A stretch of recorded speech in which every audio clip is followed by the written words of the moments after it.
morning. There's only one way to start this show. How about them Cowboys? How about them Cowboys? Woo! NFC East champs costing Keyshawn yet another dinner. And playoff 2 seed, meaning if the Cowboys is 7-point favorites, beat the Packers at Jerry World, then they get another game at home where they've currently won 16 straight at home. Here we go! Here we go! Thank you. Hey, you hear Craig in the background laughing. I was extremely impressed with the way the Cowboys responded on the road yesterday at Washington, 38-10. So we're about to deal with 2 questions here. How much did the Cowboys look like a threat to win the entire NFC? And will they start by beating Green Bay next Sunday at 4:30 Eastern on Fox, where it belongs? Good morning to Michael Irvin. Good morning to Keyshawn Johnson. But Keyshawn, we will give you the first shot, you being the Cowboy hater that you are. With some tough inside runs. Yeah, with some tough inside runs. See, and there goes the problem. And this is why people come up to me in places in gas stations or stores or whatever and say I hate the Cowboys. Why do you hate the Cowboys? Just what so you much? teed up. Yeah. Come on, Skip. You asked the question, right? Well, first of all, I'm gonna start off by saying this. Slow your roll. You beat a team that coach was packing his bags, had already did that, was fired early this morning. So let's slow that down. Now you're talking about the NFC championship game, which means that you would be going to the Super Bowl. Are they a threat? No, they're not a threat. They're a threat to get to the NFC championship game. I can't take anything away from what we saw yesterday to believe that all of a sudden this team has emerged as the top contender in the entire NFC to be the representative in Las Vegas. I can't do that because I also watched the San Francisco 49ers play with Sam Darnold at quarterback. And just do what they do. They lost. It doesn't matter, though, that they lost, but their offense was moving the football, and they was in rhythm and sync. I don't worry about that at all. They're not limping in, okay? They're going to be fine. Here's what I would say. You got to worry about Green Bay and this magical young quarterback and his confidence level. Yes, 7.5-point favorites. You have scored an average of about 40 points. Well, that average dipped a little bit after the Detroit game. 37. But now 37. I said dipped a little bit. Yeah, right. You just couldn't help yourself. That's not really a dip. If you round it up, it's still 40. Okay, well, anyway. It's 37. If it was 35. Anyway, it dipped a little bit, but you're still scoring a bunch of points at home. Green Bay's going to come in there feeling a certain type of way. They don't understand, nor do they know what this atmosphere is about yet. That is a dangerous situation for the Dallas Cowboys to be presented with in their first game in the playoffs, to understand that Jordan Love and all these young guys and Romeo Doubs and Kenny Clark and company can come into Jerry's world and potentially unseat you guys. But here's what I would say. It certainly looked like, based on your draw at a 7.5-point favorite, that you will advance to the divisional round. I don't know who you're going to run into in the divisional round. We'll wait and see. I'll give you my prediction and score of the game later on this week. Okay. Fair enough. I thought it was a commanding victory against the Commanders. A commanding victory. You won the game, man. Right. But Coach had already called you, Hawk. But we already talked about it. No, there was a lot on the line here, and the unveiling of this game I thought was very important because at first, Skip, Key, I saw this thing with those first mistakes. I said, oh, that's not good. But as I watched the game a little bit longer, I kind of realized that I didn't really get a panic attack with those. And usually I'm like getting a panic attack when they mess up early. But I was okay. I was cool. I was calm. I was like, all right, let me wait, let me see. And what was impressive is they didn't let that deter them. No. They didn't say, here we go again on the road. Now that was worth extrapolating from that game. Yep. That piece right there. You found that out all that? They did not say, here we go again, and continue to go downhill. They pulled up, tightened up their britches, straightened up their game. They struggled in the first quarter, and they got it going. But that was a growth right there because it was on the road, Skip. It was on the road. And right here, easily, they could have looked at each other and said, here we go again. This just isn't going to work. Or even if they win the game, but they struggle through it all day, they still leave with that thought on their mind. I said right here, right now, that I needed my big money guys to step up and play in this big money game. And it was a big money game. This was a big money game. All of them stepped up and they showed out. Michael Parsons played, CeeDee Lamb and Dak Prescott, they played. And when the leaders play like that, the others will follow. They will follow. Others will follow, and they follow. And you can say what you want. I ain't saying nothing. That was a division opponent. That was a division opponent. You beat on the road that always plays you hard. We ought to know about division opponents. Ask Philadelphia about a division opponent. You can tell division opponents. They are different when you're playing them. So I thought that was an excellent game to go in the playoffs off of right there. You exercise all demons and you straighten your back up so you can go in here and do what you need. So you got 2 games. You exercise your demons. No, you got 2 games at home. Can we talk about the day? No, I'm just saying, y'all got the 2 games at home. Yes. Then you go on the road. You just was saying you exercise the demons. Right. But the problem with exercising the demons on the road against potentially the San Francisco 49ers is Kyle Shanahan will be on the sideline and not as a corpse. Where Ron Rivera was on the sideline, but he was a corpse already. But I'm just going to leave it at that. I'm going to leave it at that. Hear ye this. We are hoping to see San Fran. But if they don't make it, we'll see someone in Dallas. You see, what I'm saying is we're going to give someone else a shot. You hope to see someone in Dallas. And if it's maybe the Rangers. Michael! You assume that we're worried about right now. No, you assuming. I ain't assuming. Boy, I'm telling you. Because you already talking about they see in San Francisco. Cowboys Nation, don't listen to this rhetoric and don't allow this virus in your computer. What you saw yesterday was a perfect game. A great game played by the Dallas Cowboys. They did a good job against a coach that had called U-Haul the week before to pick his stuff up. What are you talking about? Those dudes did not look like they were not full and sound mind and body on that field. The Commanders were playing hard. Really good. They wanted to spoil. They wanted to spoil the Cowboys. 38 points. They played hard. They did play hard. That's my point. The first quarter, they played extremely hard. I'm with Skip on this. I saw a glimpse of a running game. It was just a sparkle, but I saw a little bit of a sparkle and a glimpse of a run game. And if that thing there that can just work a little bit better, that run game, then I would be ready to go see San Francisco. But I'm always trying to slow you down. I would be ready to go see San Francisco. I'm trying to slow y'all down because it's a one game at a time, and you know this. Stop putting your skis ahead. Just stop. Okay, I'm about to speed up. Because I loved what I saw yesterday because I know how dangerous that game was against our arch rival on the road when we handed them momentum twice. Our field goal kicker came in, our rookie field goal kicker, having made all 35. All 35. And what happens?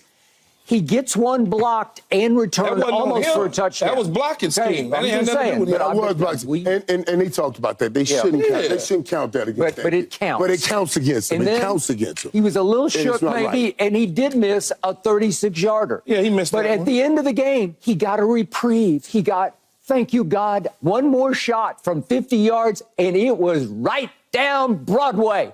And he's back, and we're back, right back in the saddle where we belong. So what did I see? I saw Eric Bieniemy throw every kitchen sink in that stadium at our team. Every trick play, everything that they could think of, and they were playing their tails off because they were living and dying for one last Super Bowl hurrah to give their coach a parting gift. Y'all funny. And we were in jeopardy. We're down 10-7 on the road. And all of a sudden, I look up and I see, after all the week about Dalvin Cook, and let him cook in Dallas. Will you stop, Skip? And what did I see? I'll show you what I saw. Oh, my God. Y'all are unbelievable. We see Tony Pollard. Y'all making this thing. Here's Tony Pollard. 85 Bears. This is the drive of the year. 85 Tony Bears. Pollard. Is that not running hard? That's running hard. Did you see him get those yards? That's good. Look at that. Tony Pollard. running right up the gut, and you cannot get him on the ground. He And gives here's you one of Tony those Pollard again. again. Tony Pollard up the gut, but he gave us running three or between four. the tackles. But he Between gave the us more tackles. than one. Can't get him on the ground. He gives Can't you one get of him on those the ground. again. Tony No, Pollard it's not says, true, Keith. I will not be denied. Boom. Look at this. Touchdown. Man. Running game. There you go. Right. And No, seriously. He said he gets one of those games. He used to get one or two of those a game. That's when he came in as a backup for. Y'all really selling this victory, now, though. I as a ain't mad at starter, you. he got three or four. I'm telling you, that's a right. that's Michael, y'all selling Okay. this victory against Okay, so- Washington so hard. Okay, here comes Green Bay. And guess what, Keyshawn? Green Bay ranks 28th in the NFL in rush defense. Yeah. They do not stop the run. 4 times they have allowed 200-plus yards Yes. rushing. Nobody in the league has allowed more 200-plus yard rush games than Green Bay's defense So has. are you predicting y'all going to rush for 200? No, but what if we get 150 to complement our throwing You game because should- we can throw You the should hell beat out of them. Green Bay, Hey, Skip. Hey, what did you see you yesterday? should beat 'em. Right here, right now. Dak Prescott and CeeDee Lamb are the most explosive Yes. and effective duo in the Yes. National Most- Football right, League. They are. Nobody Yes. can touch this right That is now. correct. They are hot. And I They got are to hot. see Tua and Tyreek last night, and in the second half, they went nowhere slowly. So all of a sudden, it looks like Dak and CeeDee, his Right. QBR yesterday led the whole NFL weekend at 95. It okay, should. okay, It's the thank you. Okay, Commanders. but we did that.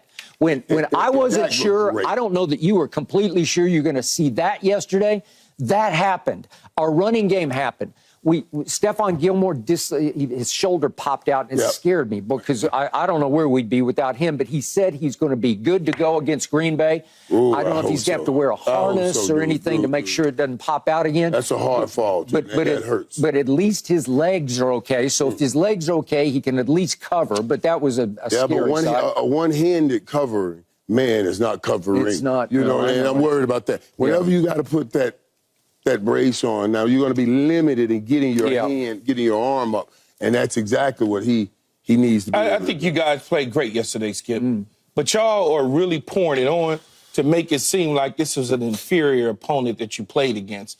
The Green Bay Packers are coming in here as an unknown. You don't know. You're talking about the kitchen sink that Eric Bieniemy threw at you. Well, here's another unknown coming to Dallas that you know nothing In about. fact, I will echo This is your not a sentiment division because they're so opponent. unknown. I keep looking up yesterday and I say, wait a second, Dontavian Wicks? I never even heard of him until yesterday, and he led them with 6 catches for 61 yards. And then I'm saying, who is Bo Melton? He had 5 catches for 62. These are rookies, right? These are rookies, a 5th-round pick and a former 7th-round pick. And then that Jaden Reed, I look up and Reed, Michigan State. He's a Michigan State 2nd-round kid. He had 112 yards catching yesterday. And that kid Kraft, Tucker Kraft, I look up and he's got 3 for 31. And I'm saying, where's Romeo Doubs? He caught no balls yesterday. Where's Christian Watson? His hamstring's still bothering me. Says he's going to come back. I don't know. We'll see. But I saw 3 kids, just kids, take over the game for Green Bay, and they were able to hold off Chicago 17-9. And I saw a surging Chicago team. And I give you this: Jordan Love has been spectacular. The last 18 games, Jordan Love has thrown 18 touchdowns to 1 pick. 18-1. Yes. He was better than Aaron was in Aaron's first year. This is not a divisional opponent. Nope. Like Michael continues to keep screaming. The Giants know the Eagles. Washington knows Dallas. Dallas knows Washington. Washington knows Giants. This ain't that. This is a team that you don't see too often. Well, and clearly, we see him with Aaron Rodgers. Yeah, you saw him with Aaron Rodgers, but not this particular team. And there's one player left who did play for Mike McCarthy, and his name is Aaron Jones, and he's a great young man, and he is flat out. He had 111 yards rushing. He caught 3 balls for 30-some yards. He can flat out play, and he has been a Cowboy killer in his history. He wanted to be drafted by the Cowboys, grew up in El Paso. He is lethal for us. So will this be easy? No, it will not be easy. But can we score on this defense? Sure we can. Yeah, I think you can. I think you certainly can score on them, and I think you play well when you score at home. But at the same time, I'm worried about the unknown.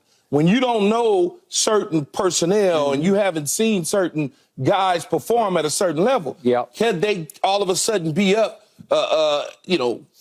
13-6 heading into halftime, and you guys feel that tight miss again that Sure. you had before Highly possible. in Dallas. Yeah. Yes, it is highly possible. Well, So that's why I try to tell y'all, out. just slow it down. It plays out because Stephon Gilmore goes down. And what Skip's talking about, and it's the fascinating part that I find with Green Bay and what worries me about Green Bay, and it's a thing we'll talk about through the day here that you'll notice. I don't care how great you scheme up things. I don't care how great you figure things out. Superior quarterback play overrides everything. Everything, every time, especially this time of year. It just does. You could just see it. Superior Agreed. quarterback play will override everything. Yep. And Jordan Love is teetering on some great things. And all those young guys he mentioned, and then all the young guys that ain't even playing, that does worry me. That does worry me. Let me tell you what I think on it sometimes. And what I think yesterday's Green Bay game said, I know we ain't talking about Green Bay right here, but they said, well, we're talking about Dallas playing Green Bay. I said, I guarantee you in the locker room, they said, we were right here last year, a lot of them young guys, with Aaron. We gonna make sure we win with Jordan because they like him. They like him. They play and for they him. like the difference it is in the locker room. Kurt Warner interviewed Jordan Love for the show yesterday, and I was getting a chance to talk to Kurt and listen to that interview, you know, because I wanted to get a chance to listen to how he thinks. I just hear what he says. And he's such a likable dude. Yes. And whenever you get, like, remember when you get a coach and he's a real strict coach, they go and get a more players-like coach, player-friendly coach. They want the difference, the contrast, to wake the team back up. And now they got that at quarterback. And that makes all of them play hard, they play well together, and they all want the quarterback to have great success. That worries me.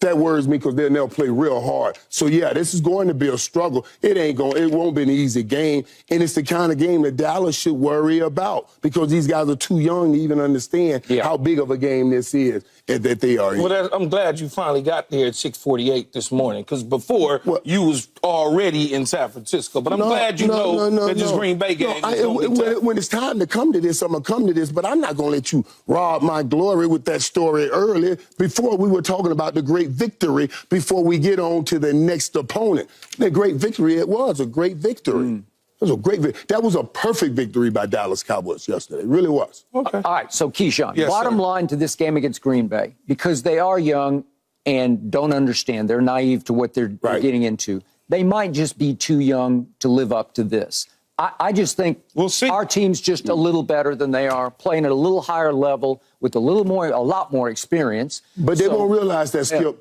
Dallas has to put that on. They have to stomp that in them. Listen, you're young, and it's not your time. I agree. And you got to do that by putting up some points early on. All right, so everybody keeps just accepting that Dallas is going to wind up, if they win 2 home games at San Francisco. No, you guys are That's what I accepting said. that. No. I don't think I take one game at a time. That's y'all jumping to San Francisco. I'm going to jump. I'm going to jump because I'm going to jump past San Francisco.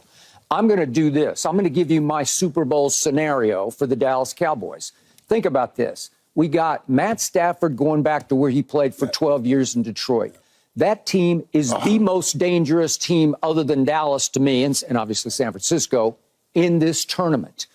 What if the Rams go and beat Detroit? Wouldn't surprise me a bit. With those 2 receivers, Cooper Kupp didn't play yesterday, but if you get Kupp and Puka going, it's just hard to deal with, man.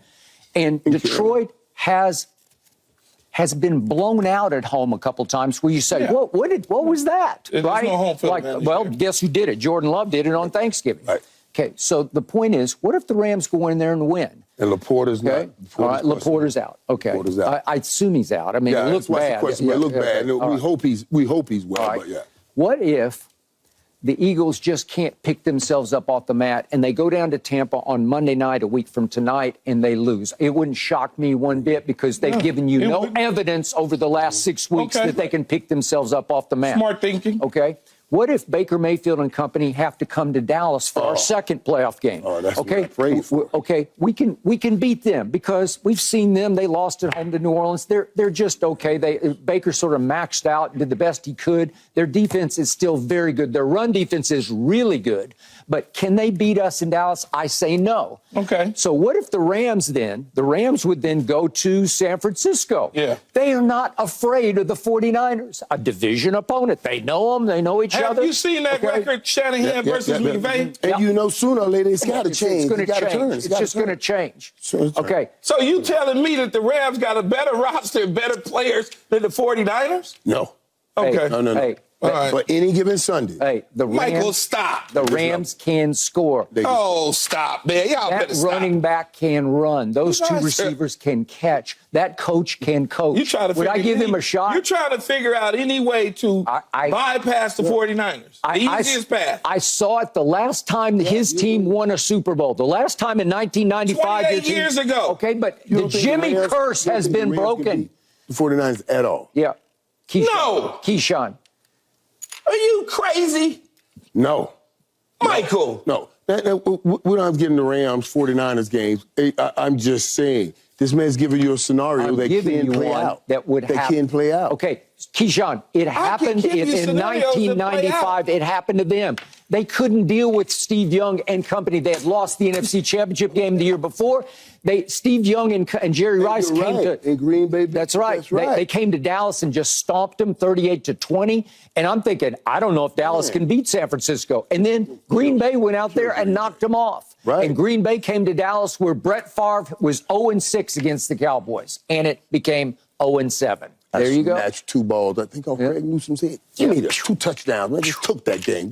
Took that game. And Super You're Bowl not playing football anymore, Michael. I'm just saying, but he's over, talking man. about the Jimmy Johnson curse. Now. Jimmy is not coaching the Dallas Cowboys. The curse is broken. The curse is broken. Yeah. I mean, people don't want to talk about that, but that curse is broken. Now it's a curse that's broken. Lord have mercy. Y'all gonna mess around and jinx the team and get popped by Green Bay, and we won't even be having this conversation. You see that right there? Are you predicting that? No, I'm not. Okay. Well, I will bet you that the Green Bay Packers are going to come into Dallas and give a fight. Now, it's whether or not Dallas buckles. I'll let you know on Friday who I'm picking. What does that mean?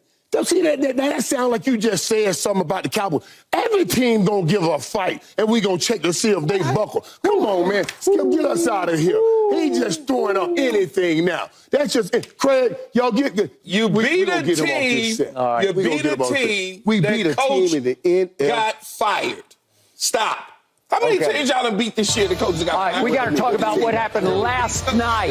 Carolina, their coach got fired. What did the Bills prove about the Dolphins and about themselves last night? Here we go.